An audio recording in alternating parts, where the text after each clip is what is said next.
2 gunshots. That's all it took to destroy everything she had. Eliza watched her father bleed out on the floor of their general store while she crawled toward him on useless legs. She couldn't run for help. She couldn't chase the killers. All she could do was hold his hand as he whispered his last word, love. But the nightmare was just beginning. The town council saw a crippled orphan as nothing but a burden. They wanted to auction off her father's store and ship her to an institution, lock her away, and forget she ever existed. Then a stranger walked through her door, a man with secrets darker than the night and a past that was hunting him down. He offered her a deal built entirely on lies and forged documents, a dangerous gamble that could save her life or destroy them both. When his enemies finally came with guns blazing, Eliza made a choice that shocked everyone. She picked up a weapon she had never fired and pulled the trigger. The lesson: your circumstances do not define your destiny. The world may see your weakness, but only you decide your worth. The meaning: this is a story about refusing to be rescued, about discovering that the person who saves you is you. If you believe women write their own endings, drop a comment below. Smash that like button if you're staying for the whole journey, and subscribe to join a community that celebrates strength over circumstance. The first gunshot cracked the quiet morning. In the back room, Eliza's hand froze over the store ledger. The numbers she was writing down, $3.20 for flour, $1.50 for coffee, suddenly meant nothing. Her papa's voice, calm just a second ago, stopped cold. Then a second shot rang out. The word papa caught in her throat. She was surrounded by the familiar smell of tobacco and dried beans, her wooden crutches leaning right beside her. Her crutches were close, but her legs were just scars and bad memories. They were useless, twisted from a riding accident that nearly took her life at 15. From the front of the store, a rough voice cut through the quiet morning. "Give us the money, old man." In her father's voice, Eliza heard something brand new. Pure fear. It was not for himself, but for her, his helpless daughter, listening just 20 feet away. She grabbed her crutches, her heart pounding in her throat, and saw 2 shadows moving against the bright morning light. "Please," William said, his voice low, "just take what you want and leave." The gunman laughed, a cold and empty sound. "That is exactly the plan." Eliza knew she could not get help in time. Getting out the back door would take minutes, and her father did not have minutes. "The strong box is under the counter," William told them. He bent down slowly and came back up holding the small iron box. "Here, there might be $100 inside." The younger man snatched it, pried the lock with a knife, and quickly emptied the money into his pockets. Ranchers, to the Hartwells, it was everything. $100, the man said with disgust. He looked at William. "Do you think we are stupid? Where is the rest?" "That is all there is," William insisted. "Business has been slow." The gunman stepped closer. "You are lying." "I am not. The miners up at Silver Creek have not been paid yet." The gunshot was so loud it made Eliza scream. Her father stumbled back, his hand flying to his chest where a dark red stain bloomed on his shirt. He crashed into a shelf, sending tin cans clattering across the floor. "Papa!" Eliza pushed the door open and scrambled into the main room, her crutches slipping on the floorboards. The 2 outlaws spun around, their eyes wide above their bandanas. "There is another one," the younger one said. William Hartwell, still on his feet, tried to move. "Run, Eliza, run!" But running was the one thing she could not do. The gunman pointed his weapon at her, but then decided she was not worth the bullet. He turned his aim back to her father. "No!" Eliza cried out. The second shot was final. Her father collapsed behind the counter. The 2 men grabbed the money and fled. Eliza crawled to her father's side. Blood was everywhere. She pressed her hands to his wounds, trying to stop the bleeding that was stealing his life away. "Papa, hold on. I will get help." But his eyes were already distant. His hand found hers and gave it one last weak squeeze. He whispered something she could not hear. Leaning closer through her own tears, she heard it. "Love you." And then he was gone. Eliza knelt on the blood-soaked floor holding her father's hand and screamed until she had no voice left. By the time Sheriff Tom Briggs arrived, she was silent, cradling her father's body. The sheriff, a heavy man with a kind face, looked at the scene and cursed. "Who did this?" he asked gently. Eliza's voice was flat and empty. "Two men. They took the strong box." "Did you recognize them?" She just shook her head. What difference did it make? Her father was gone. When the doctor arrived, there was nothing he could do. Two deputies carried her father's body out. Eliza just sat on the floor, unable to move. Sheriff Briggs knelt beside her. "I am powerful sorry about your pa. He was a good man." "Yes." "Is there someone I can get for you? Someone to sit with you?" Eliza almost laughed. Who was there? Her mother was long gone, and she had no other family in Willow Ridge. Her father had been her entire world. "No," she said. "There is no one." The sheriff looked uncomfortable. "Well, you cannot stay here tonight. This is no place for you right now." "This is my home." "I know, but—" He motioned toward the blood. "Let my wife make up a room for you. You can come back tomorrow after things are cleaned up." Too tired to argue, she simply nodded. As they helped her into the wagon, she looked back at the dark store. The open sign was still hanging on the door. Her father's blood was seeping into the floorboards. Everything was gone. She had no idea how true that was. The funeral was 2 days later. Most of the town came, not because they knew William Hartwell well, but because on the frontier you showed up for the dead. Eliza sat alone, feeling every stare. Eliza sat on the front pew of the little church, her crutches leaning beside her. At 24 years old, she was wearing her only black dress. She did not hear the pastor speak of heaven. All she could hear were the whispers of the townfolk around her. Poor thing, what will she do now? She cannot run the store by herself. Someone is going to have to take care of her. Eliza just stared at her father's plain wooden coffin. At the cemetery, as they lowered him into the earth, the whispers began again. She will have to sell the store. The bank will foreclose for sure. After the last prayer was said, Thomas Blackwood approached her. He owned the other general store in town and wore a smile as slick as oil. "Miss Hartwell," he said, taking off his hat, "my deepest sympathies." Then he added, "I must have a word with you about your situation." Her hands tightened on her crutches. "What situation is that?" Blackwood glanced around, making sure others were listening. "Well, the matter of your father's store, and of course your own circumstances." "The council believes it is best if arrangements are made for your care," Blackwood said, his voice full of fake concern. "I do not need arrangements," Eliza stated plainly. "I have a home." His patronizing smile never left his face. "Be reasonable. You cannot run that store alone. With your limitations, it is not practical. We think the best course is to sell the property, settle any debts, and use the rest to place you in the state institution in Denver." An institution. They wanted to lock her away. "My legs are injured, Mr. Blackwood. My mind is perfectly fine." "Of course," he said smoothly. "But you cannot truly take care of yourself." "You are a burden, Miss Hartwell," Blackwood said, his false kindness finally gone. "And now that burden falls to this town." Other councilmen gathered around him, forming a wall of grim faces. "The decision has been made," the mayor said. "You have 1 week to gather your things. The store will be auctioned. You will be on the stage to Denver 2 weeks from today." Eliza looked for any sign of compassion, but found none. "Y'all cannot do this," she whispered. Blackwood's voice was ice.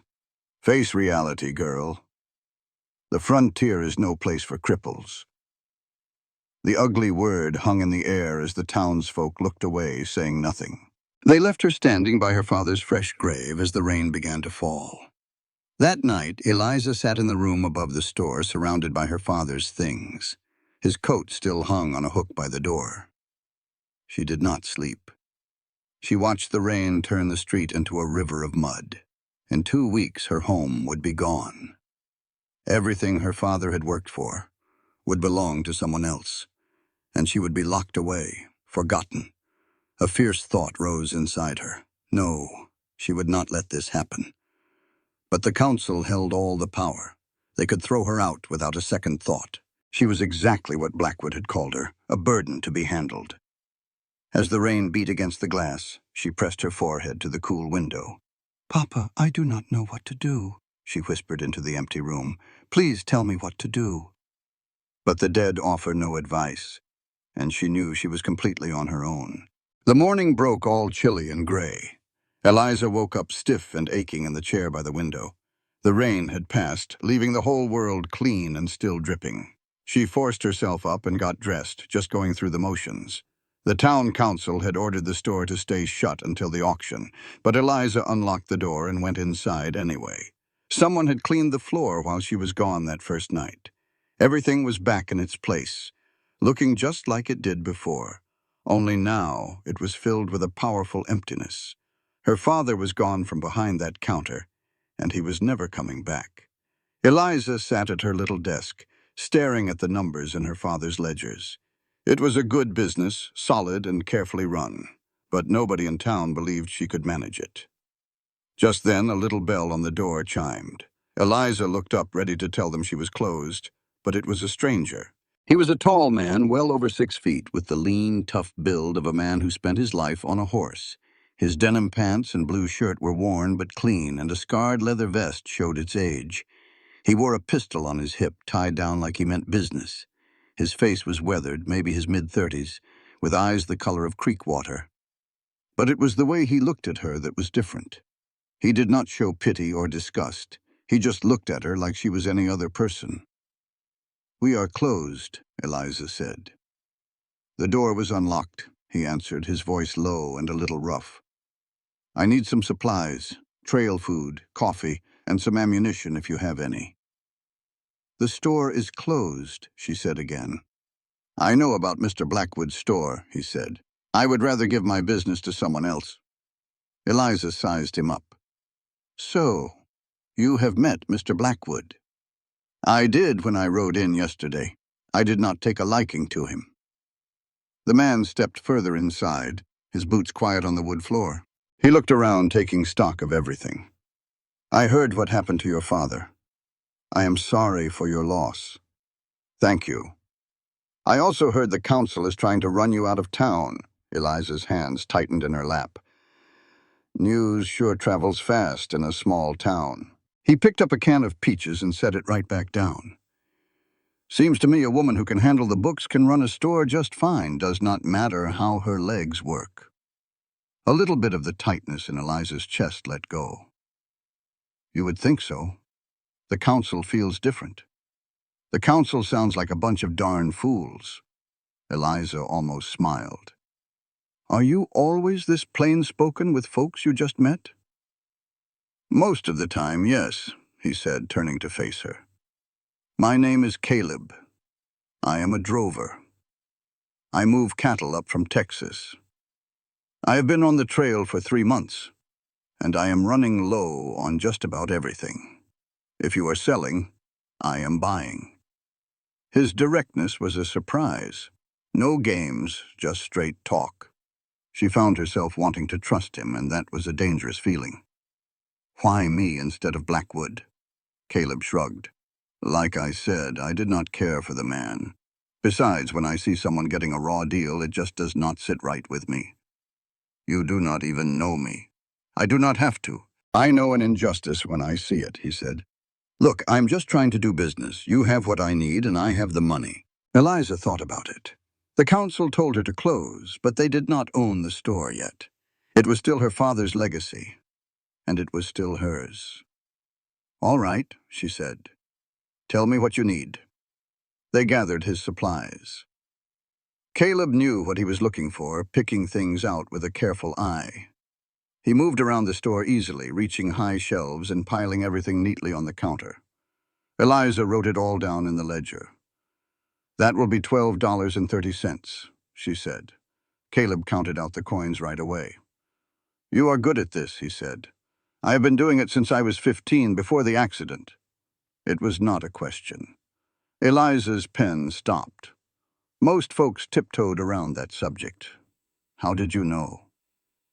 "You carry yourself like someone who remembers moving different. I have seen men after the war. Their bodies changed, but their minds still remembering." It was the truest thing anyone had ever said to her. She did remember running and riding every single day. "You notice things," she said softly. "It pays to," Caleb said, gathering his things. "I appreciate the business, Miss Hartwell. I will be in town for a few more days. Is it all right if I come back?" "The store will likely be closed. The council does not own it yet, do they?" he said, meeting her eyes. "Seems to me you have every right to run your own business." He tipped his hat and walked out. Eliza looked at the $12.30 on the counter. It was not enough to save her, but it was a start. It was a small act of defiance. In her ledger, she wrote down the sale and underlined it twice. For the next 3 days, Eliza opened the store for a few hours each morning. A few old customers came by, loyal to her father's memory. She sold small things, but they added up. Then, on the 4th day, Thomas Blackwood stormed in. "What in the world do you think you are doing?" he demanded, his face red with anger. Eliza turned slowly on her crutches. "I am running my store.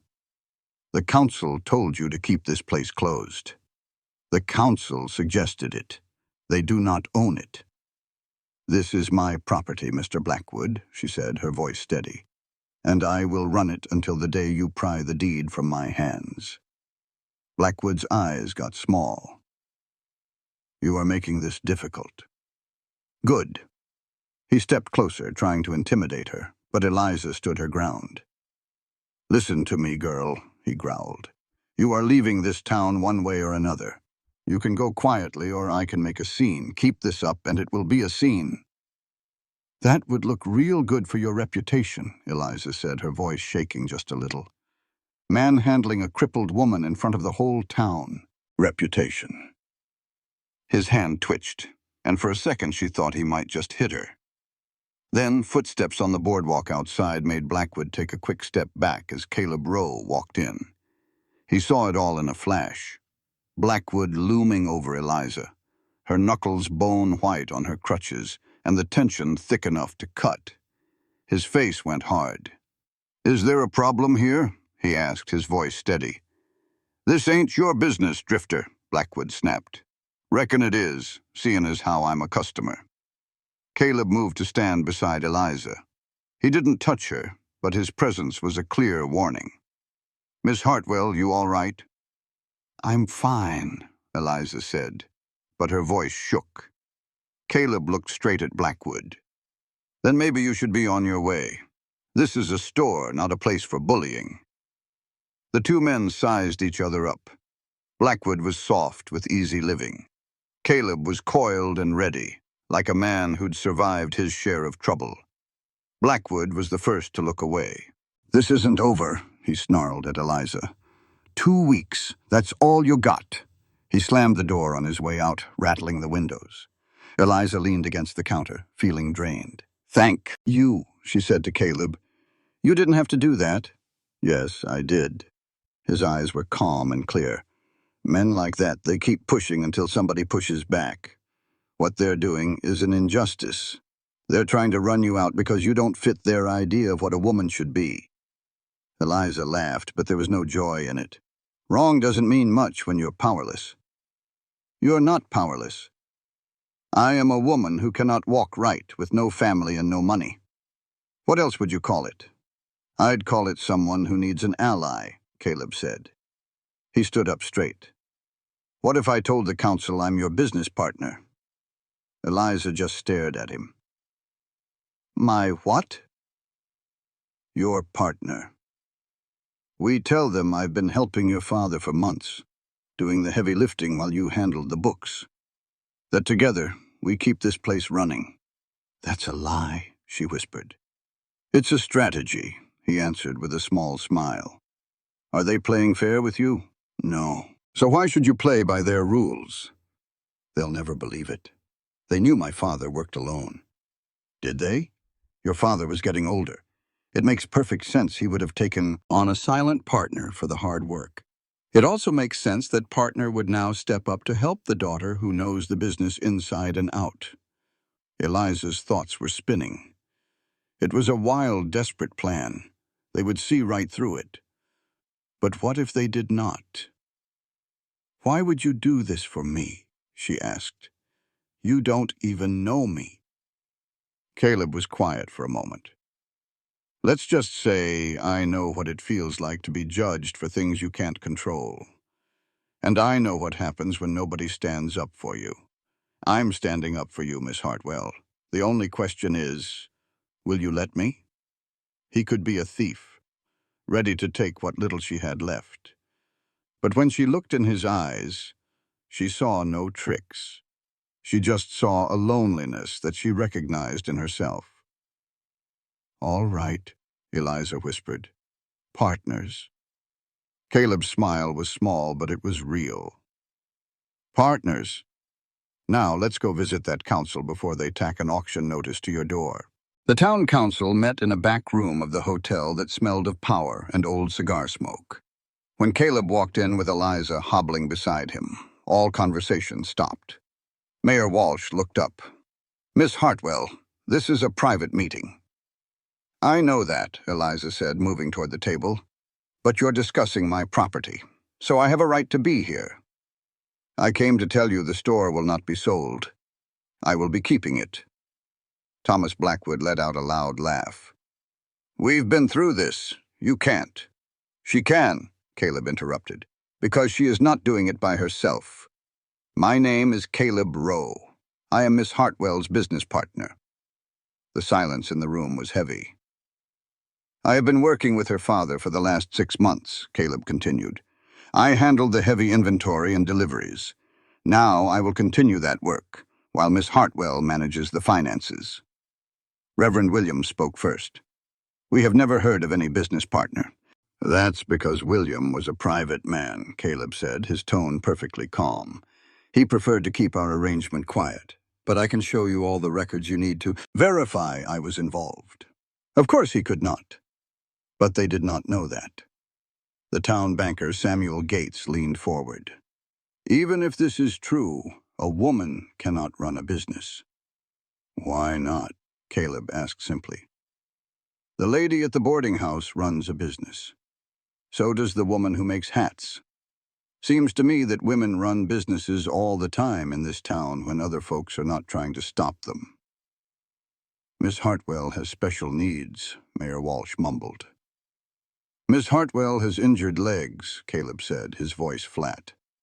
"Her mind is sharp, and she has managed the books for that store for 9 years.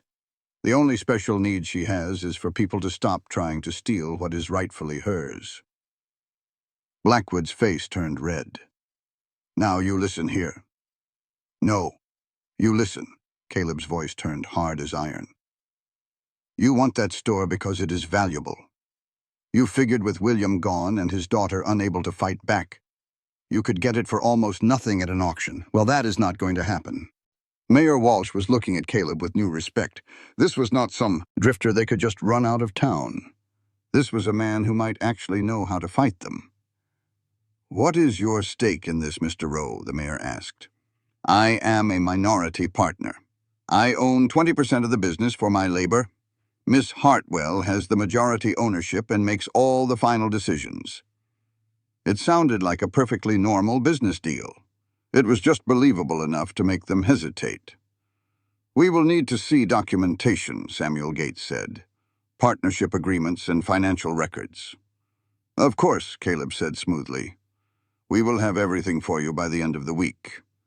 This gave them time to create the papers they needed. The council members looked at each other. They had been outsmarted. They could still push the matter, but it would look like they were trying to cheat a woman out of her inheritance. Finally, the mayor, Walsh, gave a short nod. All right. The auction is on hold until we can look over these partnership papers. You have got 7 days, Miss Hartwell. It was not a win, but it bought them time. Outside, Eliza felt a tremor run through her, not of fear, but of pure adrenaline. Hope, for the first time since her father's death, pushed back the grief. Standing on the boardwalk, she told Caleb, "I do not know how to thank you." "You already have," he said, his voice low. "You put your trust in me." With a tip of his hat, he was gone. Eliza stood alone, a genuine smile finally reaching her face. She never saw Thomas Blackwood glaring from a hotel window, his face a mask of rage. She was still in the fight, and for now, that was all that mattered. The next 7 days were a blur of hard labor. Before the sun was up, she and Caleb were in the back room, surrounded by stacks of paper. They had to create a history that never was, forging 6 months of records from delivery slips to her own father's signature. Her hand ached from the pen, and her soul ached from the deceit. But the image of Thomas Blackwood's sneer kept her going. "Date this one March 15th, Caleb instructed, pointing to a ledger. "For 200 pounds of grain." Eliza paused, her pen hovering. "This is fraud. And what they are doing is theft," he countered. "Are you having doubts?" "Every single minute," she admitted, then began to write. "But I am doing it." A small smile touched his lips. "That is real courage. Being scared to death but saddling up anyway. Where did you learn that?" "The war," he said, his smile vanishing. "Joined up at 17. I spent 3 years pretending not to be scared. A lot of good men I knew could not keep up the act." It was the most he had ever told her about himself. He was lost in a memory far from there. "Which side were you on?" she asked softly. "Does it matter now? We all lost something." He shook his head clear. "We have 20 more of these to finish before dawn." They worked on, the only sound the scratching of her pen. By the 4th day, their fortress of lies was complete. They had agreements, financial ledgers showing Caleb's $500 investment, and letters from Texas ranchers who did not even know his name. "Do you think this will hold up?" Eliza asked, her voice thin. Caleb just shrugged. "Depends. If they are looking for a fight, they will find the holes. But if they just want a way out, we have given them one." He did not have to say what would happen if their bluff was called. Forgery was a jailhouse offense. "I am willing to take that risk," he said, his gaze steady. "The question is, are you?" Eliza thought of being sent away, of losing everything her father built. She remembered the promise she made at his grave. "Yes," she said, her voice firm. "I am." "Good," Caleb said, sliding the papers into a portfolio. "Then let us go." As they moved to the door, Eliza saw his gun belt was cinched tight, his hand resting near the handle of his pistol. His eyes scanned the street outside. "What is it?" she asked. "You are a poor liar, Mr. Rowe." He let out a slow breath. "I saw a man yesterday, someone from my past. If he is in this town, others could be too. Others who want me dead, to be specific," Caleb added, his tone calm. "Being a drover is not the whole story of my life. I have a bad history, Miss Hartwell, and it has a long memory. Should I be worried?" "Not yet," he said, though his hand never left his gun. "Let us finish this." They walked in silence, the tap of Eliza's crutches echoing on the boardwalk. The town was just waking up. Inside the hotel, the same councilmen were waiting. The air in the room was thick with tension. Mayor Walsh pointed to a chair. "Please, sit." Eliza sat, but Caleb stayed on his feet, holding the portfolio. "You have the papers?" the banker Samuel Gates asked. "Everything you wanted," Caleb replied, placing the portfolio on the table. "It is all right there." The banker pored over the documents, searching for any mistake. The silence stretched on. Eliza kept her hands steady in her lap while Caleb stood as still as a rock. "They seem to be in order," Gates finally announced. Blackwood ripped the papers from his grasp. "Let me be the judge of that." He scanned them, a nasty smile spreading across his face as he found what he was looking for. "This letter," he sneered, holding one up, "from the Double R Ranch in Texas. It says Mr. Rowe worked a cattle drive for them last fall." He glared at Caleb. "That ranch burned to the ground 2 years ago." Eliza felt her blood run cold, but Caleb's expression never changed. "The ranch burned. The owner did not. He runs his cattle from his brother's place now, still uses the same brand." Caleb leaned forward slightly. "You can send a telegram to check. It will cost you $2. It was a magnificent bluff, delivered with unshakable nerve. Blackwood was speechless, his certainty beginning to waver. If Blackwood sent the telegram and was proven wrong, he would look like an idiot. "I will send that telegram," he finally snarled. "And if I find one single lie, you will both be in jail." "Fair enough," Caleb said smoothly. "While you are at it, you might want to check your own books. I hear folks are asking questions about those mining claims you bought." The room fell silent. "What are you trying to say?" Blackwood whispered. "Nothing at all," Caleb replied, his smile cold as ice. Mayor Walsh coughed loudly. "Gentlemen, that is enough." He looked from the papers to Eliza. "Miss Hartwell, this partnership does change things. If Mr. Rowe is a genuine partner, then we have no right to force you to sell." "I told you that before," Eliza stated plainly. The mayor fidgeted. "Yes, well, our concerns about you managing the store alone are now lessened." Spoke. "So the auction is cancelled?" Eliza asked, holding her breath. "It is postponed," the mayor said, "pending our verification of your story. If everything is in order, then yes, the auction will be cancelled. However, the council will be watching. If the business starts to fail, we reserve the right to step in." In other words, they would be waiting for her to make one mistake. "Understood," Eliza said. "Is that all?" Reverend Williams, who had been quiet, finally spoke up. "There is one other thing, Miss Hartwell. The matter of Mr. Rowe living under the same roof." "He does not live there," Eliza said immediately. "He rents a room at Mrs. Chen's boarding house." Caleb's eyebrows shot up in surprise, but he stayed silent.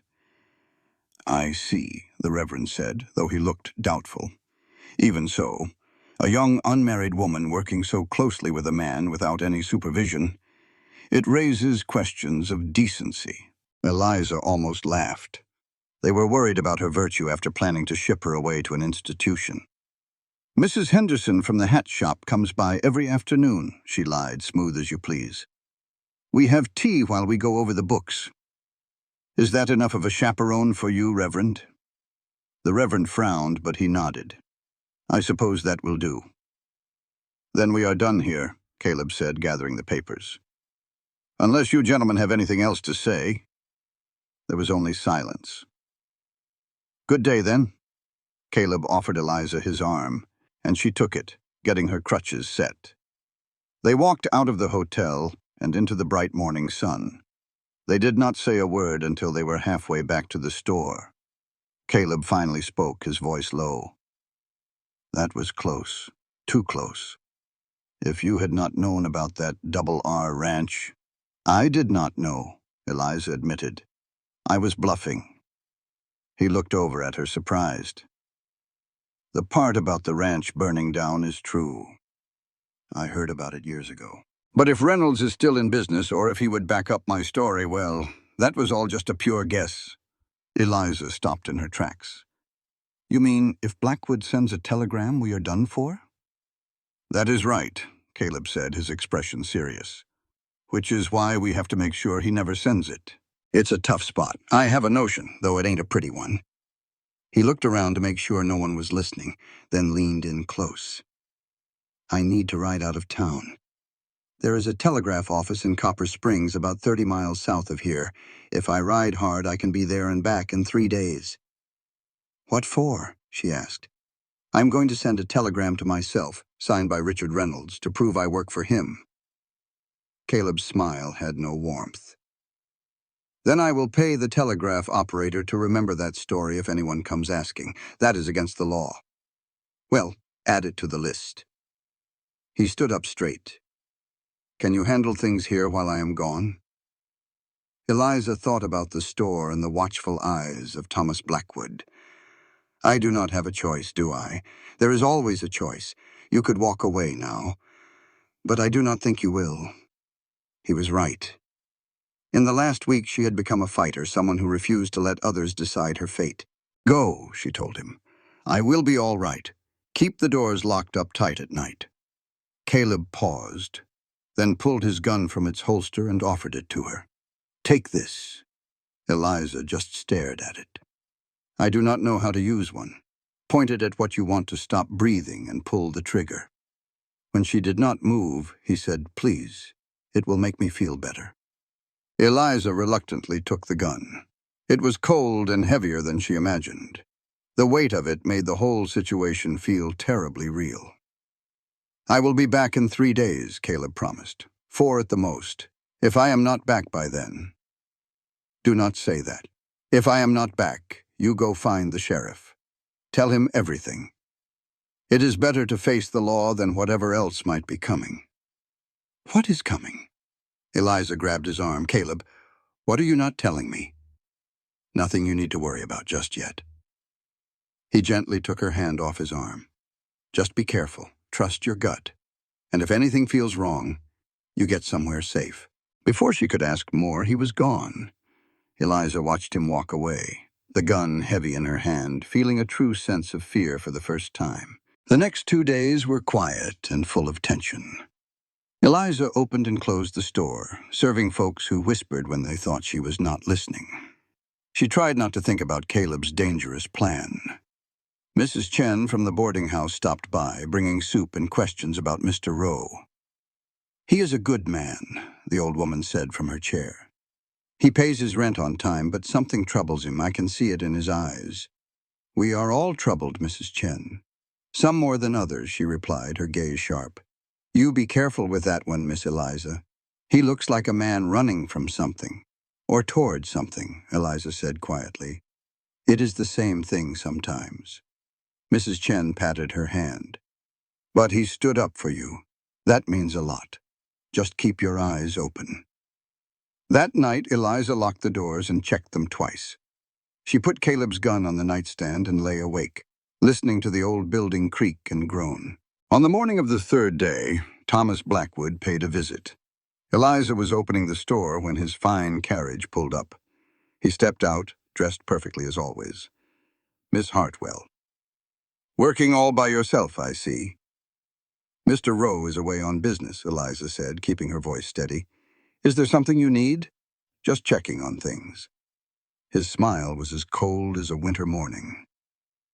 Where did your partner go exactly? Copper Springs. He is meeting with suppliers. Copper Springs, Blackwood repeated slowly. How interesting. I sent telegrams to all of Mr. Rowe's references yesterday. I expect to hear back from them very soon. Eliza felt a chill go down her spine, but she kept her face calm. I am sure you will. Mr. Rowe's record is perfect. We will see about that. He stepped closer, making her uncomfortable. You know, this would be much simpler if you would just face facts. You cannot win this fight. Sooner or later, this whole act will collapse. Are you threatening me, Mr. Blackwood? I am warning you. There is a difference. He looked around the store with a calculating stare. This place, this merchandise, it is all worth a good bit of money. I will make you a fair offer. Sell it to me now. You can walk away with enough cash to start over somewhere new. The answer is no. You are making a big mistake. That is my right to make. Now, please leave. I am busy. Blackwood's jaw clenched tight. For a second, Eliza thought he would lose his temper, but then he put on that cold smile again. Very well, but do not say I did not offer you a way out. He tipped his hat. Good day, Miss Hartwell. I will be back when my telegrams arrive. He left, and Eliza stood in the doorway, her hands shaking. Caleb had been gone for 3 days. If he did not get back soon with his fake telegram, it was all over. She would be arrested, and her father's store would be lost for good. That evening, as Eliza was closing up, she heard a horse coming fast. She grabbed Caleb's gun from under the counter and peeked out the window. A rider was coming up the street against the setting sun. As he got closer, her heart jumped. It was Caleb. His horse was tired and covered in dust. He swung down before the animal even stopped and rushed inside. "Did Blackwood send those telegrams?" he asked out of breath. "Yesterday. He came by this morning to brag about it." "Dang it." Caleb pulled a crumpled paper from his pocket. "I got to Copper Springs and sent the message from Reynolds. I paid the operator well. But it takes time for messages to get all the way to Texas and back. If his got there first—" "We are finished," Eliza said. "I know." They just looked at each other, both of them exhausted and scared, but not ready to give up. "There is something else," Caleb said in a low voice. "While I was in Copper Springs, I heard talk. Men were asking about me, looking for a fellow who might be in this area." His hand went to his hip where his gun used to be. "They are getting close. The men I used to know. If they find me, they'll hurt you," Caleb said, his voice low. "You do not understand. These boys are not just outlaws looking for a payday. They are killers, Eliza, and they want me dead." Hearing him say her name made her throat catch.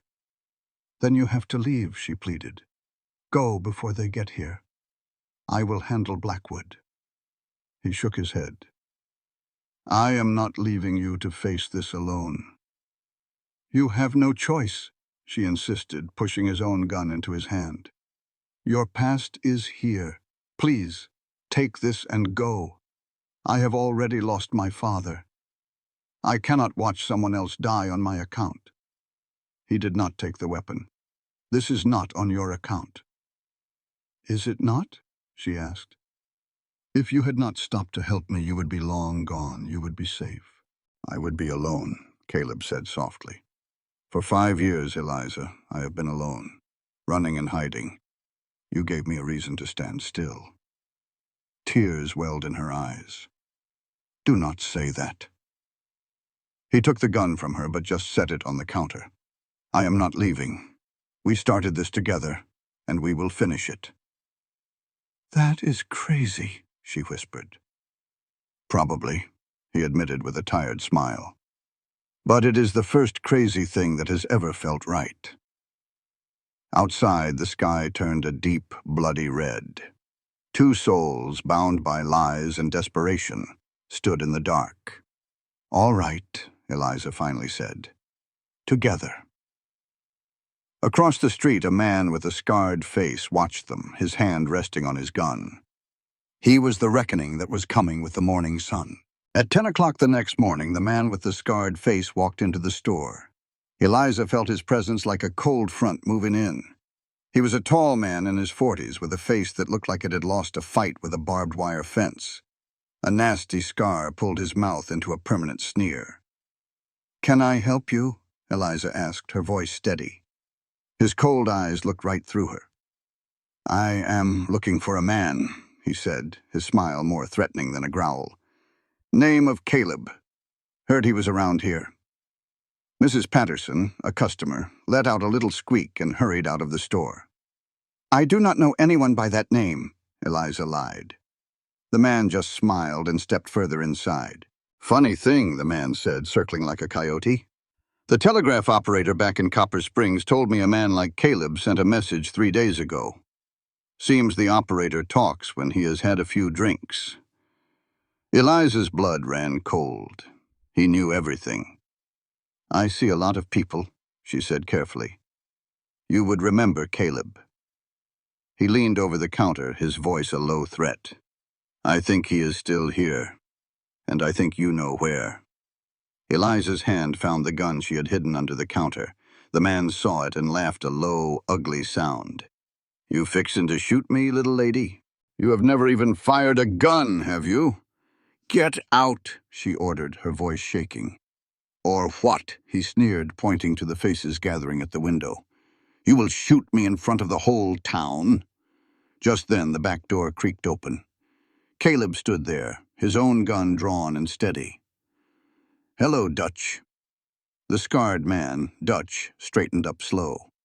Caleb, it has been a spell. Not long enough, Caleb replied. That is not a friendly way to greet an old partner, Dutch grinned. We were never partners, Caleb said, stepping between him and Eliza. How did you find me? Dutch's eyes shifted to Eliza. I hear you got a new partner. She your business partner? It matters because you owe me, Caleb. You and the others, and we are here to collect. I owe you nothing.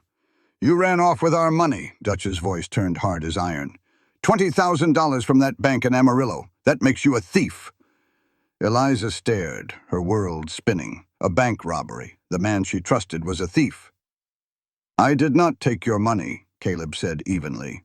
I left before that job, and you know it. You left the night before, Dutch sneered. Awful convenient. The next morning the money is gone, and so are you. Think what you will. I did not rob that bank. Then where did you go? Dutch demanded, taking a step forward. Caleb's gun rose just a bit, stopping him. I was done, Caleb said, his voice quiet but firm. Done with the running, and done with men like you. I walked away to see if I had any soul left to save. I did not take a single thing that was not mine. Prove it. I do not have to prove anything to you, Caleb said. The two men just stood there, staring each other down with years of hate between them. The only sounds were the loud ticking of the wall clock and Eliza's panicked breathing. Dutch wore a snake-like smile. It seems we have a problem. You claim you never took the money, but I know you did. Caleb's voice was calm, almost casual.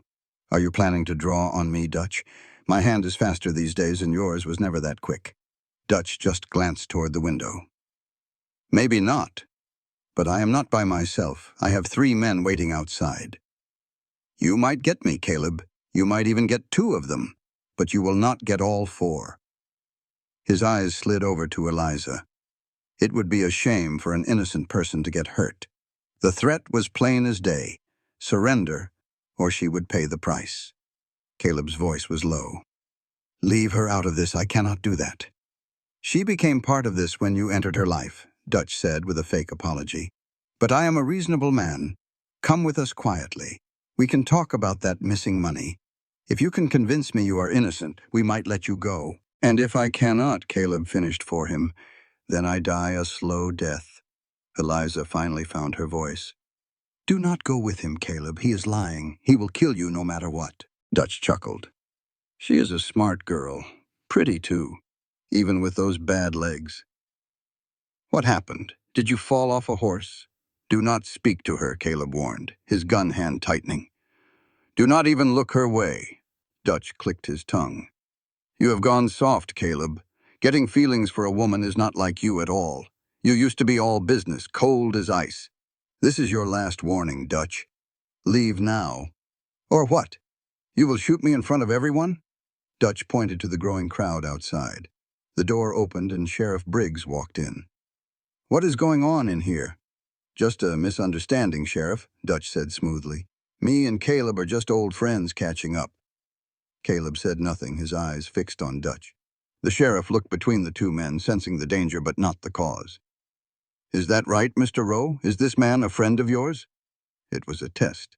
Caleb could lie and buy some time, or he could tell the truth and ignite the situation. No, Caleb said flatly, we are not friends. Are not. This man is threatening Miss Hartwell, and I am telling him to leave. Dutch's smile vanished. That is a lie, Sheriff. I came here to buy supplies, and this man pulled a gun on me for no reason at all. Sheriff Briggs turned to Eliza. Is that true, Miss Hartwell? Her mind was racing. If she told the truth, Dutch would be investigated. If she lied, Caleb would be arrested, and Dutch would surely kill him later. He is lying, she said, her voice shaking but firm. This man came in asking for Caleb. When I told him I knew nothing, he threatened me. That is when Caleb stepped in. Threatening a lady is a serious charge, the sheriff said, his hand now on his own pistol. It is also a serious lie, Dutch countered. Check my gun, Sheriff. It has not left my holster. How could I threaten anyone? You do not need a gun to threaten someone, Eliza shot back. You made it clear something bad would happen if I did not help you find Caleb. Sheriff Briggs looked confused. He was a simple man, not equipped for this kind of complicated standoff. Look, he said, I do not know what is happening here, but I cannot have men pointing guns at each other in my town. Mr. Rowe, put your weapon down. Not until he leaves, Caleb replied. Sheriff, he has 3 men outside. They are part of his gang, and they came here to kill me. They will not care who gets caught in the crossfire, so I am not lowering my gun until he is gone. Gang? The sheriff asked, his eyebrows shooting up. There is no gang, Dutch said with a laugh. I have a few friends with me, but we are just honest men looking for work. This man is just paranoid. Sheriff Briggs looked at Caleb. Are you guilty of something, Rowe? The question hung heavy in the air. Everyone has something, Caleb finally said. But this is about him wanting me dead. That is all you need to know. The sheriff stepped between them. Both of you put the guns away. We will walk to my office and sort this out like civilized men. I cannot do that, Sheriff, Caleb said. If I leave this store, I am a dead man. Miss Hartwell might be too. I am staying right here until Dutch and his boys are gone. Dutch laughed out loud. You hear this, Sheriff? He is holding you hostage over nothing. That is dangerous talk. Are you going to let him do that? Sheriff Briggs's face turned red with anger. Mr. Rowe, I am counting to 3. Put that weapon down or I will arrest you. 1. Sheriff, please, Eliza begged. He is lying. 2. Caleb looked at Eliza with a deep sadness in his eyes. I am sorry, he said softly. You deserve better than this.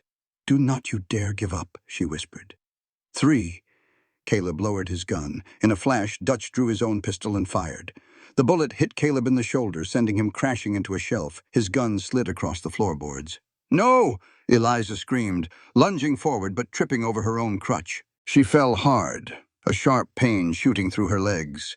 Sheriff Briggs drew his weapon, but Dutch was faster. A second shot hit the sheriff in the chest, and the large man collapsed. Dutch holstered his gun as his 3 men appeared in the doorway. He walked over to Caleb, who was struggling to get up, and kicked him hard in the ribs. Thought you were faster than me? Dutch sneered, crouching beside him. You went soft, Caleb. Caring about people makes you hesitate. He glanced at Eliza. You hesitated because you did not want your new girlfriend to see the real you.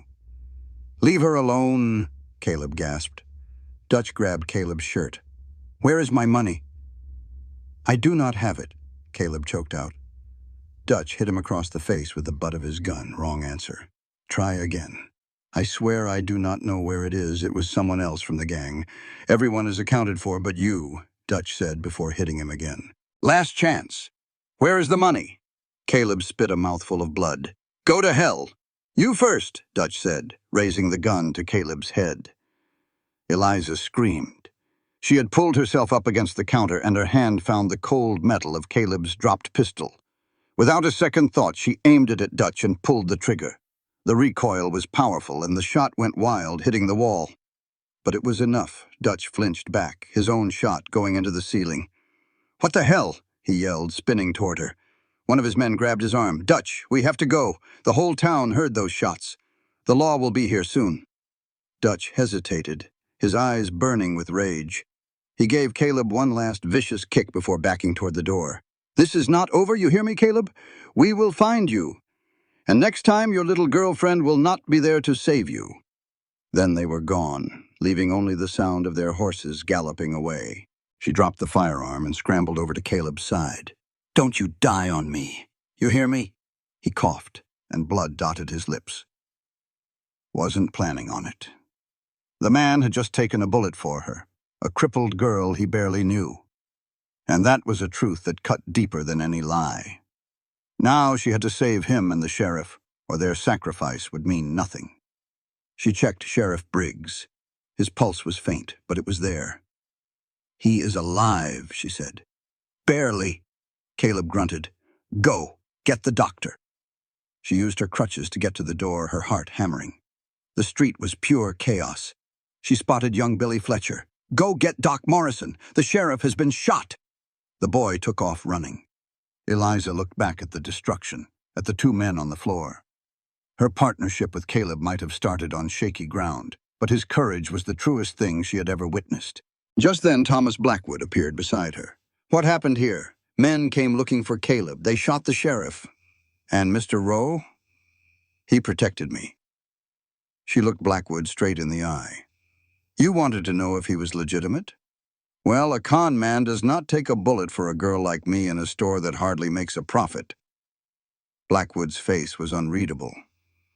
"Or maybe he is just playing the hero to save himself." "Think what you want," she said. "But when you send your telegrams, you should probably mention that he nearly died defending our town's sheriff." Doc Morrison arrived then, pushing past them with a grim look on his face. He knelt by the sheriff and started barking orders. "Get me water, get me bandages, and get me plenty of whiskey." Eliza just stood in the doorway and watched the scene unfold. They carried Caleb out on a couple of planks right after they hauled the sheriff's big frame out on another. Both men were still breathing, but who knew for how long? "Miss Hartwell." Blackwood's voice was low. "I got answers to those telegrams this morning, before the shooting started." Her breath caught in her throat. "And," he said, "Richard Reynolds says Caleb Rowe did indeed work for him." The others said the same. Every last one of them checked out. Blackwood waited a beat. "That means your partner is either on the level or he is the slickest liar I have ever met." Eliza stood there silent as a stone. What was she supposed to say? That Caleb was both? That the truth and his lies were tangled up tighter than a ball of barbed wire? "The council's meeting tomorrow," Blackwood said. "We will talk about the store, this partnership, and all this mess. You ought to get some rest. You look like you have been rode hard and put away wet." Then he turned and left her standing there in the doorway of her own store, the floorboards slick with blood. The sun bled red across the sky as she finally lowered herself onto the doorstep, her crutches beside her. She buried her face in her hands, but the tears would not come. A cold numbness was creeping in, the hard truth that nothing would ever be the same again. Caleb had a past, a dark one, filled with trouble, and men who wanted him in the ground. And whether he was guilty or not, that past had come calling. It had put her life on the line and nearly got them both killed. The smart move would be to cut him loose. Tell the council the deal was off and let him face his own demons while she tried to pick up the pieces of her life. But Eliza had never been smart when it came to things that truly mattered. She pulled herself up and hobbled back inside. There was blood to clean and a business to save. Tomorrow she would have to make choices that would shape her future, and Caleb's too. The town had written her off, but she had just shot at a man to save another. And in all that chaos she found the one thing she had lost, the grit to fight for what was hers. To heck with the consequences. Eliza spent the whole night on her knees, scrubbing blood from the floorboards by lamplight. The water in her bucket turned from pink to a deep rusty red that churned her stomach. She just kept scrubbing, because if she stopped, she would have to think. She would remember the heavy kick of the gun in her hand, and how close she came to taking a life. Mrs. Chen found her like that near midnight. "Miss Eliza," the old woman's voice was soft. "Come now. This can wait for the sun. It cannot. The council meets in the morning. They cannot see this." Eliza's voice was hollow. "They will say I cannot manage this store, that I need a man's protection. You do need protection." Mrs. Chen knelt beside her, taking the brush from Eliza's raw hands. "We all do from men like that, but you will not find it by working yourself into the grave. Come, I made some soup. You will eat, and then you will sleep. I have to finish. You have to rest. Your spirit is strong, child, but your body can only take so much. The store will be here in the morning. The blood will be too. But if you fall apart, who will be left to fight for it?" Eliza finally looked down at her own shaking hands. She had pushed herself too far, and she knew it. The old woman was right. "How is he?" Eliza asked, her voice barely a whisper. "How is Caleb?" Doc Morrison got the bullet out of his shoulder. He says Caleb will mend, but those ribs will be sore for a spell. Mrs. Chen helped Eliza get to her feet, holding her steady. He has been asking for you. I cannot see him. Not now. Why ever not? Because looking at him meant facing the truth about his past and the danger that trailed him like a shadow. It meant deciding if the man who stood up for her was worth all the trouble he brought with him. I do not know what I would even say to him, Eliza confessed. Then you do not have to say a thing. Sometimes just being there is all that is needed. Mrs. Chen led her out into the dark street. Come on, soup first, then we will figure out what is next. The town was quiet as a tomb, every soul locked behind their doors, scared of what might come back. They ought to be scared, Eliza thought. Dutch and his boys were not finished. Caleb had tried to tell them, but nobody would listen. At the boarding house, Mrs. Chen sat her down at the kitchen table with a bowl of hot soup. Eliza ate without tasting a thing. The council will blame Caleb for this, she said after a while. They will say he brought this trouble here. And would they be wrong? The question landed like a punch. I do not know. He swore he did not steal that money. He said he was already gone from that gang. But Dutch sure seemed to believe it. Men like Dutch believe whatever suits them, Mrs. Chen said, refilling her bowl. The question is not about Caleb's past. Every man has one of those. The real question is, do you believe he is trying to build a new future? Does it matter what I believe? It matters a great deal. If those men return, we either fight or we run. We do not just hand over what is ours because some evil men showed up. The old woman's eyes were like hot coals. I came to this land with nothing, Miss Eliza. Men told us we were not welcome here. They told us to go back. But we stayed and we built a life. And when men came with torches, we fought back. What happened? We lost our business, our home. My husband? Mrs. Chen's voice went quiet. He did not make it. But my daughter did. And she built a good life, because we refused to let bad men tell us what we were worth. Eliza felt the burn of tears she could not shed. I am just so tired of fighting. I know, child. But this fight is not over. Tomorrow that council will try to break you down. What will you tell them? The truth, I reckon. That Caleb has a past, and that men are after him. That he tried to protect this town and almost died doing it. And the partnership? The papers? Eliza paused. The whole thing was a lie built on forged papers. Blackwood's telegrams had checked out only because of a well-placed bribe. If they dug any deeper, it would all fall apart. I will tell them the partnership is real, Eliza said, meeting the old woman's gaze. I will tell them he is my partner, and we are building this store together. Because the only other choice is to lose everything my father worked for, and I will not let that happen. Mrs. Chen gave a slow nod. Then you had better be ready. They will come at you hard, especially Blackwood. He will use this shooting as an excuse to take your store. What do I do? You remind them that nowhere is safe when evil comes to town. You remind them that you did not run and you did not hide. You picked up a gun and you fought. Eliza remembered that moment, the impossible weight of the gun in her hand as she pointed it at Dutch. She had missed by a mile, but she had tried, and trying had been enough to save Caleb's life. I was terrified, she whispered. Courage is not about being free from fear. It is about acting right when you are full of it, Mrs. Chen said from the doorway. Mr. Rowe is upstairs, third door on the left, if you want to see him. Eliza sat alone in the quiet kitchen. She should have gone to her own room to rest for the fight to come. But instead she grabbed her crutches and started up the stairs, one slow, painful step at a time. Carpet, her heart drumming a nervous beat as she reached his door. It was open just a crack, a slice of lamplight falling on a bed inside. She nudged it open. Caleb was propped on pillows, his shoulder a mass of white bandages already blushing with red. His face was a mess of bruises, one eye swollen shut, and his lips split clean open. But he was awake, and a flicker of relief crossed his busted-up face when he saw her.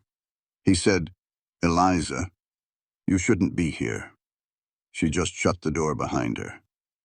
"It ain't proper," he mumbled. A ghost of a smile touched her lips. "Since when do you care about proper?"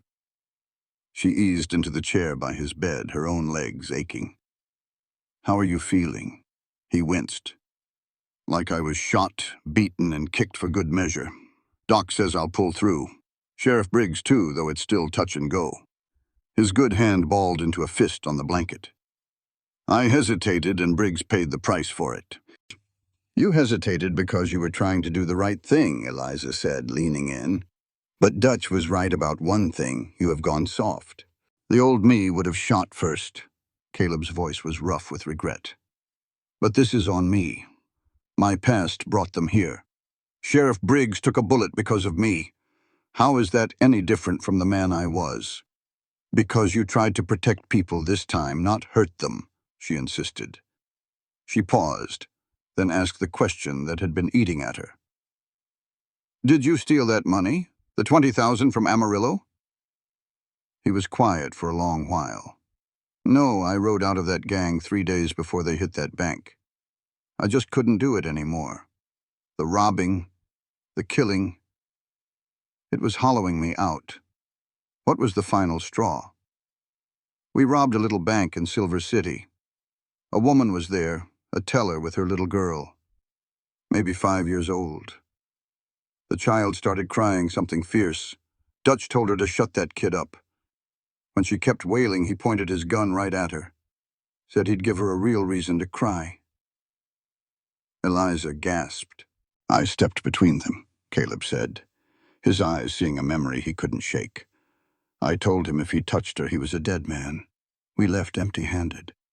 But all I could think about was that little girl's terrified face, and how close I came to being a part of something monstrous," she finished for him.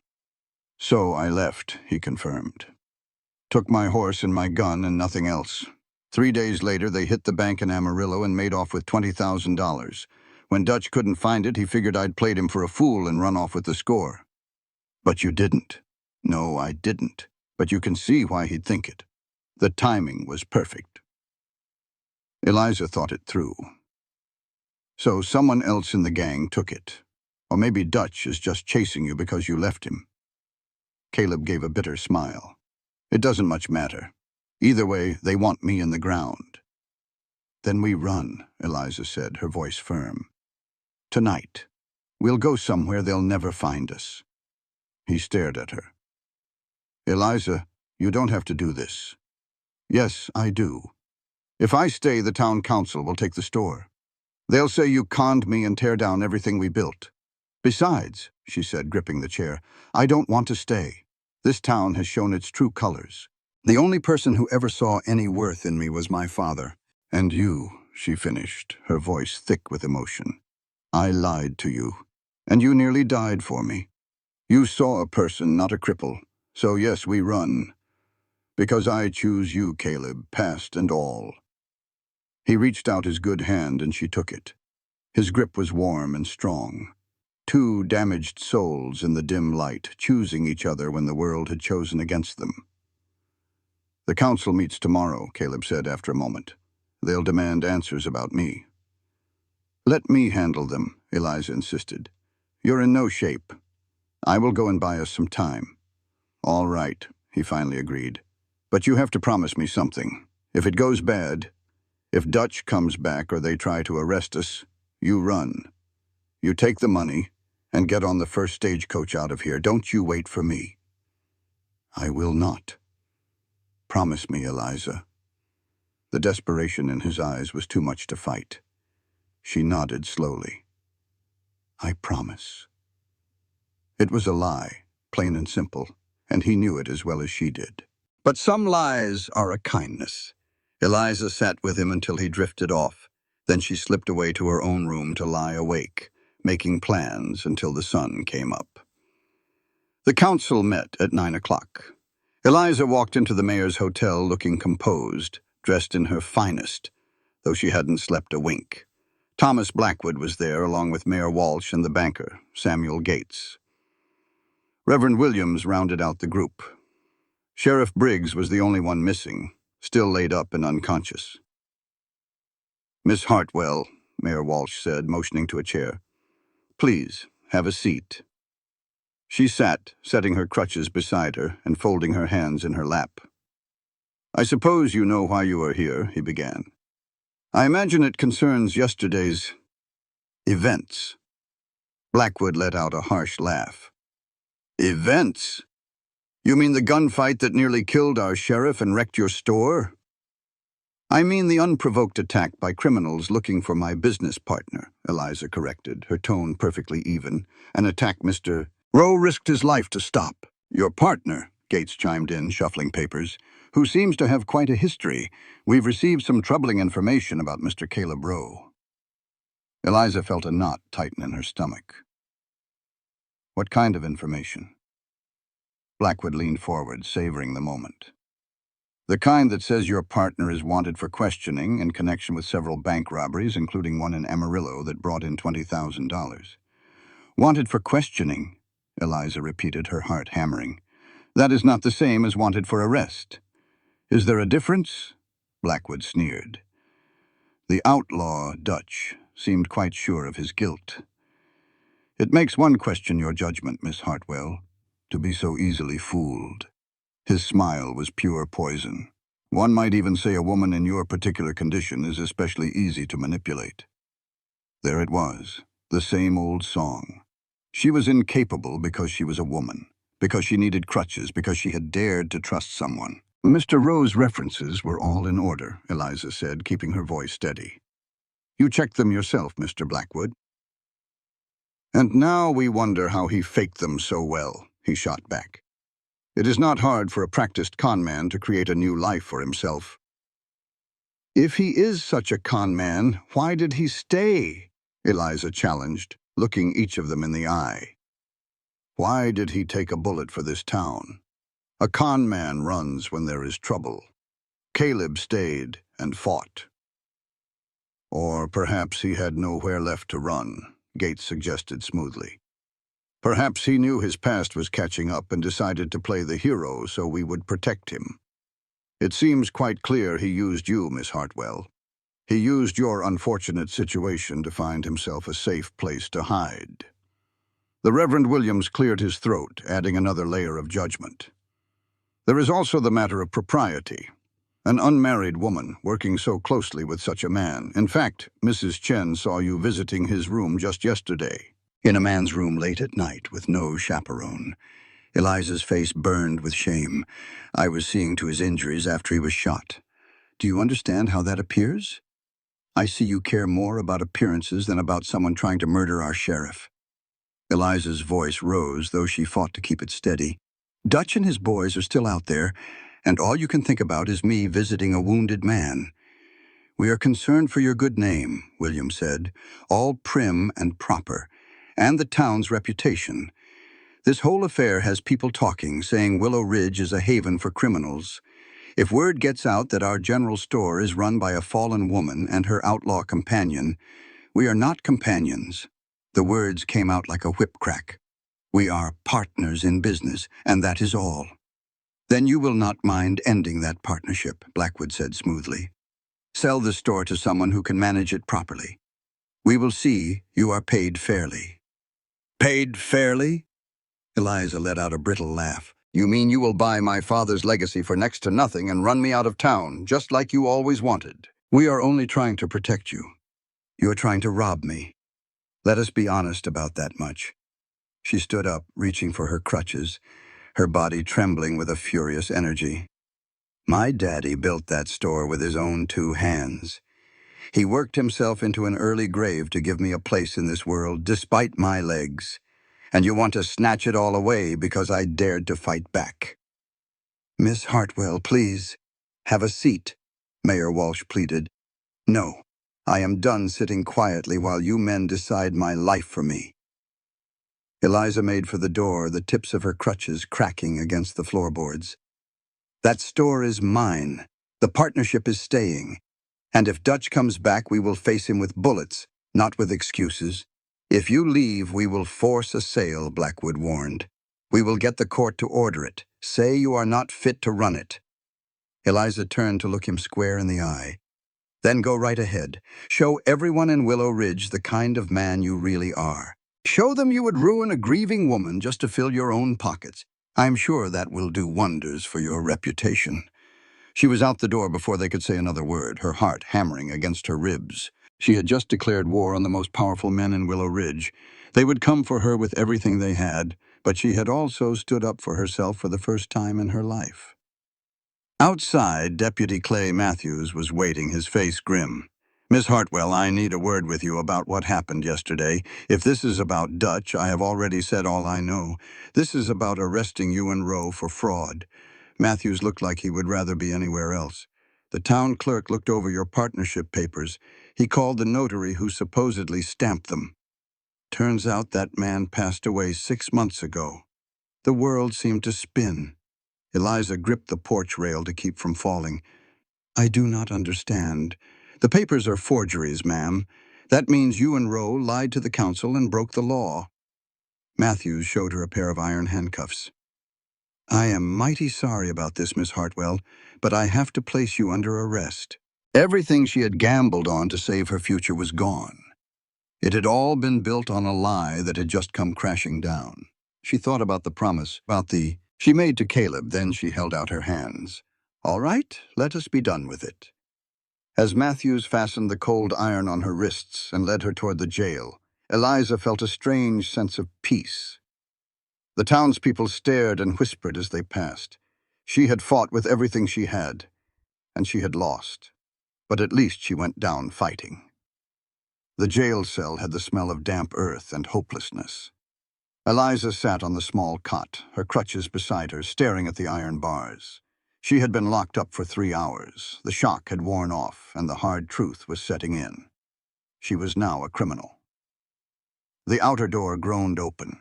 Heavy, uneven footsteps came closer. Caleb appeared, leaning hard against the bars.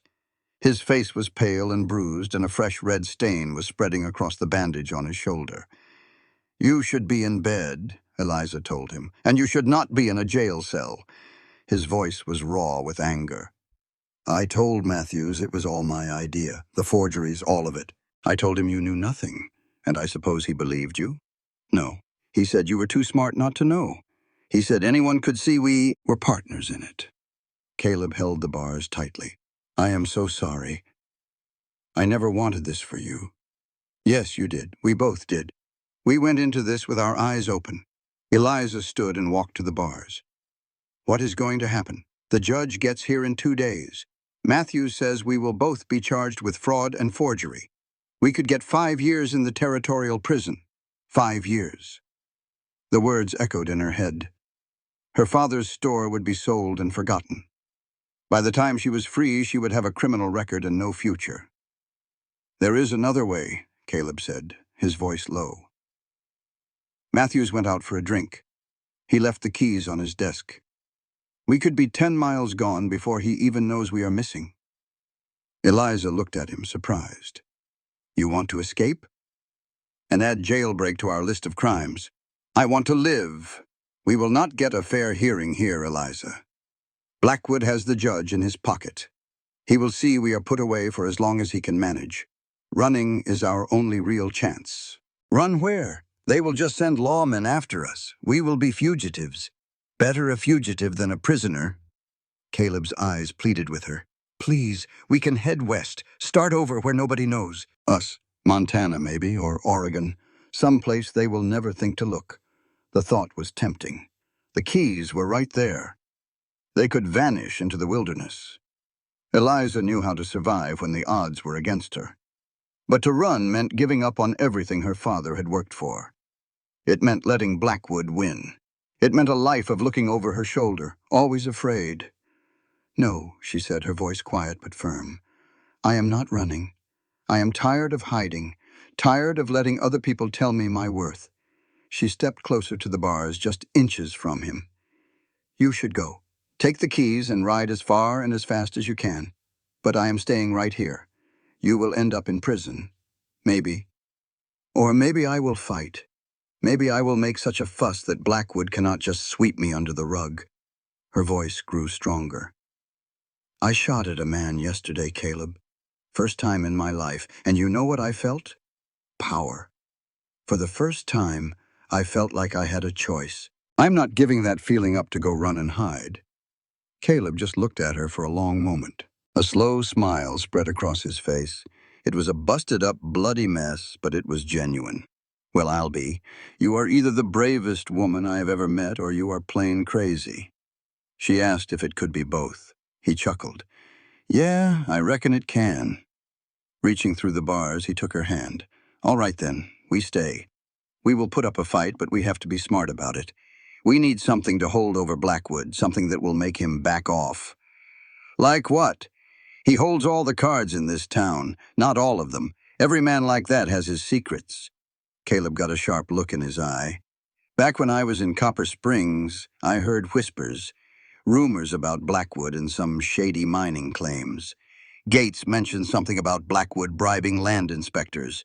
They would sign off on worthless land, then he would sell shares to rich folks back east. That is federal fraud. Exactly. If we can prove it, we can show the town council their golden boy is just as crooked as us. Maybe we can force his hand.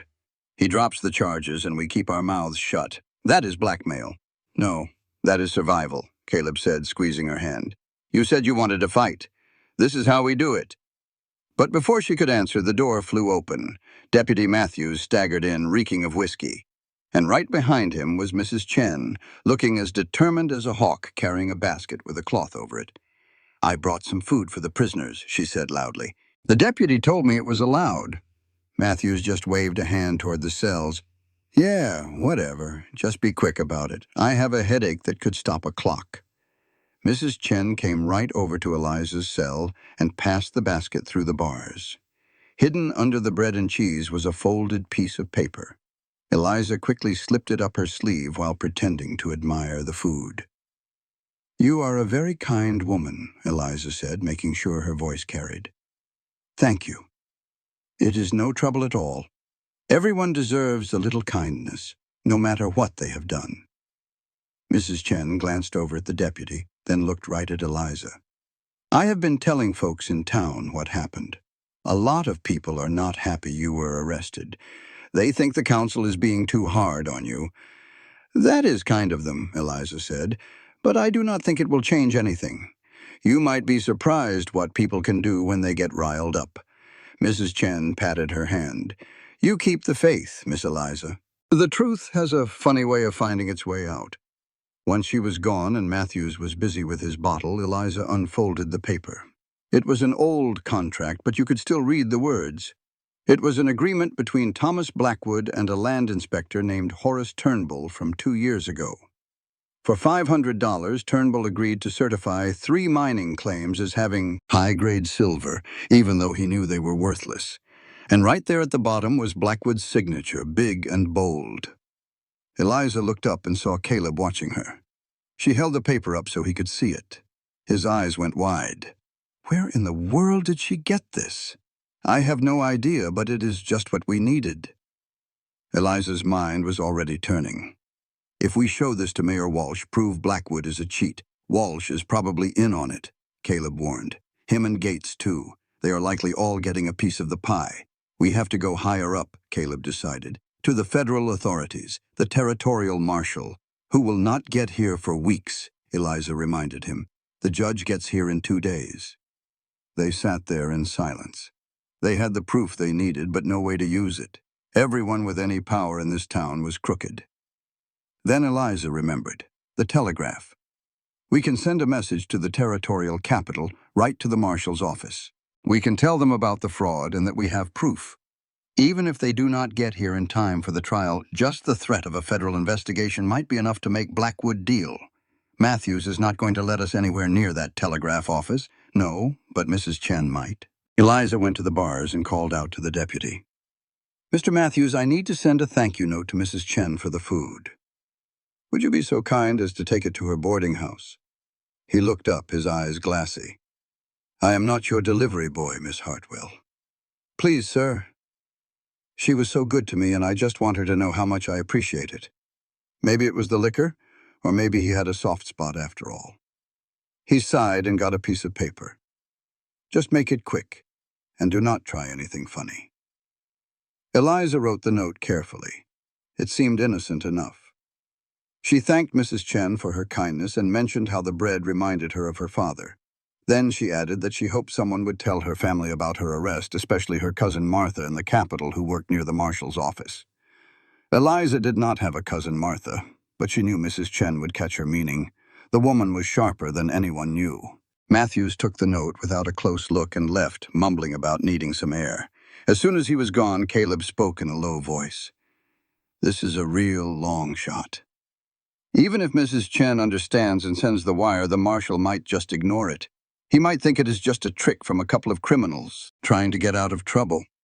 "It is a desperate trick from a couple of criminals trying to get out of trouble," Eliza replied. "But that does not make it wrong. Blackwood has been cheating people for years. He ought to be exposed. And if this does not save us, if the judge finds us guilty anyway?" Eliza met his gaze. "Then at least we went down swinging. That has got to be worth something, right?" "Yeah," Caleb said softly. "It is." The next day was painfully slow. Matthews brought them food and water but said nothing about any telegrams. Through the little window, Eliza watched the town go on as usual. Most folks did not seem to care one bit about what happened to her. But late in the afternoon, things started to change. More people were gathering outside the jail and their voices were getting louder. Suddenly, the door burst open and in stormed Thomas Blackwood, his face red with fury. Mayor Walsh and another man she did not know scurried in behind him. "Where is it?" Blackwood yelled, grabbing the bars of her cell. "Where is that document?" Eliza kept her face calm. "I do not have the slightest idea what you are with me." A wire was sent to the territorial marshal. It said I have been involved in some land fraud, and it mentioned a contract with Horace Turnbull. He rattled the bars of her cell. "That contract was burned 2 years ago. I saw it turn to ash myself. So how did you get a copy?" "I do not have any copy. I have been in this cell for a day and a half." Blackwood looked at Matthews. "Who has been in here to see her? Just Mrs. Chen with her food and roe." But he did not give her a thing. "I was right here watching," Matthews said, looking worried. "What is this about fraud, Mr. Blackwood? It is a private matter that does not concern you." But Blackwood's eyes were wild now. He looked like a trapped animal. "The marshal is sending an investigator. He gets here in 3 days. I need that document before he shows up. I told you I do not have it." "Then who does? Who is helping you?" When Eliza stayed silent, Blackwood spun toward Mayor Walsh. "We have to move the trial up to today, right now. Get them found guilty and sentenced before that federal man arrives." "We cannot do that," Walsh argued. "The judge is not even here. I do not care what it takes. Those two need to be on their way to prison before any federal authorities start sniffing around here." Blackwood's polite mask was gone. His polite facade had completely disappeared, revealing the ruthless man underneath. "If they are convicted felons," he said, "their testimony against me is worthless." The pale man, Turnbull, spoke nervously. "Maybe we should just let them go. If that document surfaces, we are all finished. All of us who bought into those mining claims." Blackwood spun on him. "Do you want to spend the next 10 years in a federal prison? Because that is what will happen if the truth comes out." Eliza felt a spark of hope. They were scared. From her cell, her voice rang out clear and steady. "I will tell you what I think. I think you are going to drop the charges against me and Caleb. You will let us walk out of here, because if you do not, that document will be in every newspaper from here to Washington." "You are bluffing," Blackwood sneered. "You sent it away." "Did I? Are you certain about that? Maybe I only sent a copy. Maybe I have the original hidden somewhere safe." Eliza gave him a small smile. "There is only one way to find out. It was a total bluff. Mrs. Chen had the only copy, but Blackwood did not know that, and he was too panicked to take the chance." The silence in the room stretched on. Finally, he turned to Walsh, his voice tight. "Drop the charges. Let them go. Thomas, we cannot just do that." Blackwood's voice cracked. "Tell Matthews it was a misunderstanding. Just make this whole mess disappear." Walsh looked like he wanted to argue, but he saw the look in Blackwood's eyes and just nodded slowly. "Deputy Matthews, Release the prisoners. The charges have been reconsidered. With a loud, rusty squeal, the cell door swung open. Eliza grabbed her crutches and stood, hardly believing it was real. Caleb's cell opened next. He walked out slowly because of his shoulder, but he held his head high. Blackwood leaned in close to Eliza, his words dripping with venom. This is not over. You think this is a victory, but you just made a powerful enemy. I will ruin you. It might take some months, it might take years, but I will find a way. Eliza did not flinch. Maybe so, she said. But you will have to do it from a distance. You will never set foot in my store, mess with my business, or threaten me again. The second you do, that little document goes public. We both know you cannot survive that. She pushed right past him with Caleb by her side, walking out of that jail and into the setting sun. A crowd had gathered in the street. Eliza saw Mrs. Chen, Doc Morrison, and other shop owners. Even a few ranchers who used to do business with her daddy were there. They had been waiting to see how it would all turn out. When they saw her walk free, a small cheer went up. Not everyone, mind you. Plenty of folks still looked at her with suspicion, but it was enough. It showed that some people in Willow Ridge still believed in a fair shake. Mrs. Chen hurried over and gave Eliza a gentle hug. I sent the message like you asked, and I kept your papers hidden and safe. Thank you, Eliza whispered. You saved us. You saved yourself, the old woman corrected with a smile. I only helped a little. Now you have a choice to make. Do you stay in this town that has been so cruel? Or do you leave and find a better life? That was the one question Eliza had been pushing away. She was a free woman. The charges had been dismissed. The store was hers, fair and square, but she knew how this town saw her. To most of Willow Ridge, she was still a problem, a girl who did not belong. If she stayed, she would have to fight that battle every single day. She looked over at Caleb, who watched her with his calm, steady eyes. What do you think we should do? He answered her straight. I think for the first time we have real choices. We can stay here, make the store a success, and prove all these people wrong. Or we can sell it, take the money and start over somewhere new where nobody knows our names. He paused for a moment. No matter what, I am with you. If you want to stay here and fight, then I am fighting by your side. If you want to go, I will pack my saddlebags. It is your call. Eliza thought of her father and all the sweat he had poured into that store. She thought of his last words and the promise she made to him.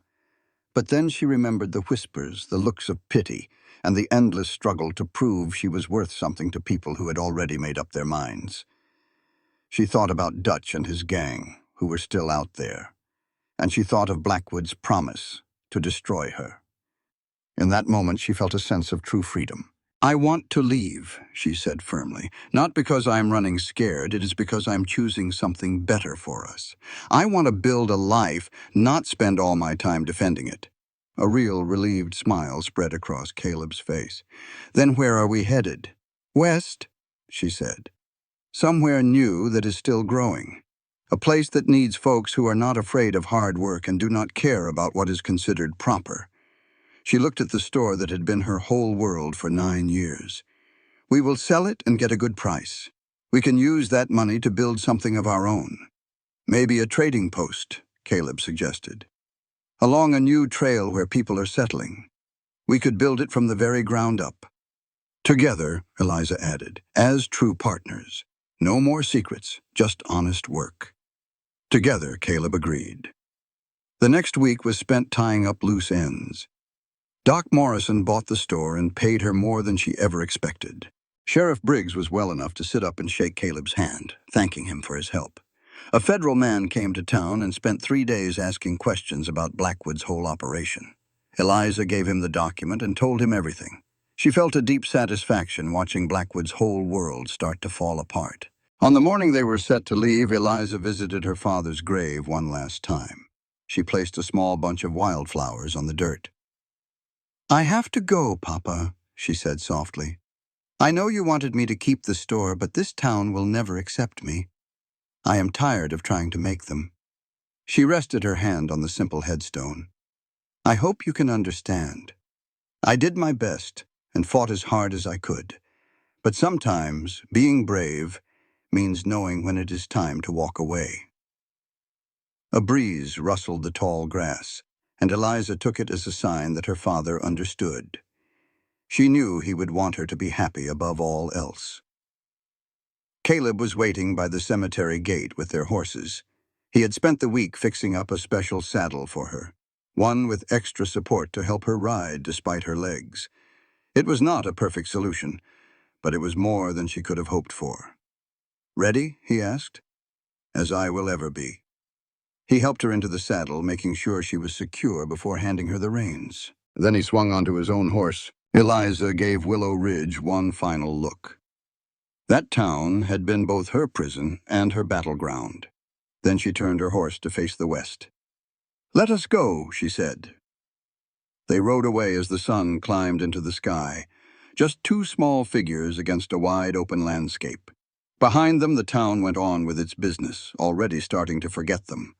But ahead of them was nothing but possibility. They were headed for land so new that no one had yet decided who belonged and who did not. 3 months later, they found a small but growing settlement in Montana territory. A railroad was coming through and the place was booming. They used the money from the store to build a trading post right where two big trails crossed. Eliza had a sharp mind for numbers and handled the books, while Caleb took care of all the heavy lifting and security. Together, they built a business that neither of them could have managed alone. It did well. After a year, they added a small kitchen serving hot meals to weary travelers. By the second year, they had built a proper house for themselves right behind the post with ramps instead of stairs. Sometime during those first 2 years, their simple partnership blossomed into something much deeper. It grew quietly in shared looks, comfortable silences, and hands that found each other at the end of a long day. One spring evening, Caleb asked Eliza to be his wife, and she said yes without a second thought. They got married right there in their trading post, surrounded by friends and neighbors who only knew them as equals. Nobody looked at her with pity. There were no whispers. There was only joy for two people who had found each other and refused to let the world tell them what they were worth. The years went by. Their trading post became the heart of the town that grew up around it. Eliza and Caleb raised a daughter with her mother's grit and a son with his father's quiet strength. They taught their children that a person's value is not in a straight back or a perfect past, but in courage, kindness, and the will to stand up for what is right. They never saw Dutch or his gang again. Maybe they'd given up, or maybe the frontier had swallowed them whole. Eliza did not care to know. That chapter of her life was closed for good. On quiet nights after the kids were asleep and the trading post was still, Eliza and Caleb would sit on the porch and just watch the stars. She'd often think back to Willow Ridge and the girl she used to be, the one who thought her whole life was defined by her bad legs. One night, Caleb asked her softly, "You ever wish you could go back, leaving it all behind like that?" Eliza mulled it over. She thought of the little store, her daddy's grave, and the life she might have had. Then she looked at the home they'd built and the family she loved. "No," she said, her voice clear. "Not for a second. The girl nobody gave a chance to became a woman who made her own way. That's worth more than any town's good opinion." Caleb squeezed her hand. "Well, I'm sure glad you stopped running long enough for me to find you." They sat there in a comfortable silence, two folks the world had thrown away. But out here, this hard land didn't judge a person's past. All it cared about was good old-fashioned grit. Off in the distance, a lone coyote called out to the moon.